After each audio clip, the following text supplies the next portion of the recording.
Are you ready?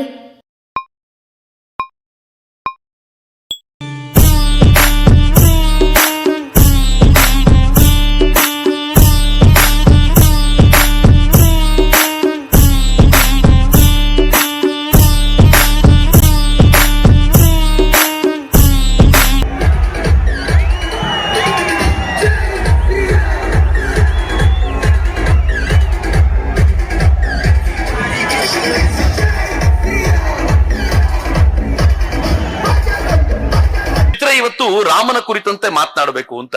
ರಾಮನ ಕುರಿತಂತೆ ಗೊತ್ತಿಲ್ಲದ ಮಂದಿ ಭಾರತದಲ್ಲಿರೋದು ಅಪರೂಪ ಅಂತ ನನಗನ್ಸತ್ತೆ. 100 ವರ್ಷಗಳ ನಿರಂತರ ಪ್ರಯಾಸ, ಸಮಾಜದಲ್ಲಿ ತಪಸ್ಸು ಮಾಡಿದ ಪರಿಣಾಮವಾಗಿ 100 ವರ್ಷಗಳ ನಂತರ ರಾಮ ಮಂದಿರದ ನಿರ್ಮಾಣಕ್ಕೆ ಸಾಧ್ಯವಾಯಿತು. ಎಲ್ಲ ತಪಸ್ಸಿನ ಪರಿಣಾಮ. ಯಾವ ತಪಸ್ಸು ವ್ಯರ್ಥವಲ್ಲ. ನಿರಂತರವಾಗಿ ತಪಸ್ಸು ಮಾಡ್ತಾ ಇದ್ರೆ ಒಂದು ಅದ್ಭುತವಾದ ಕೆಲಸ ಆಗತ್ತೆ ಅನ್ನೋದಕ್ಕೆ ನಾನು ನೀವು ಇವತ್ತು ಸಾಕ್ಷಿಯಾಗಿ ನಿಂತಿದ್ದೀವಿ ಅಂತ ನನಗನ್ನಿಸುತ್ತೆ.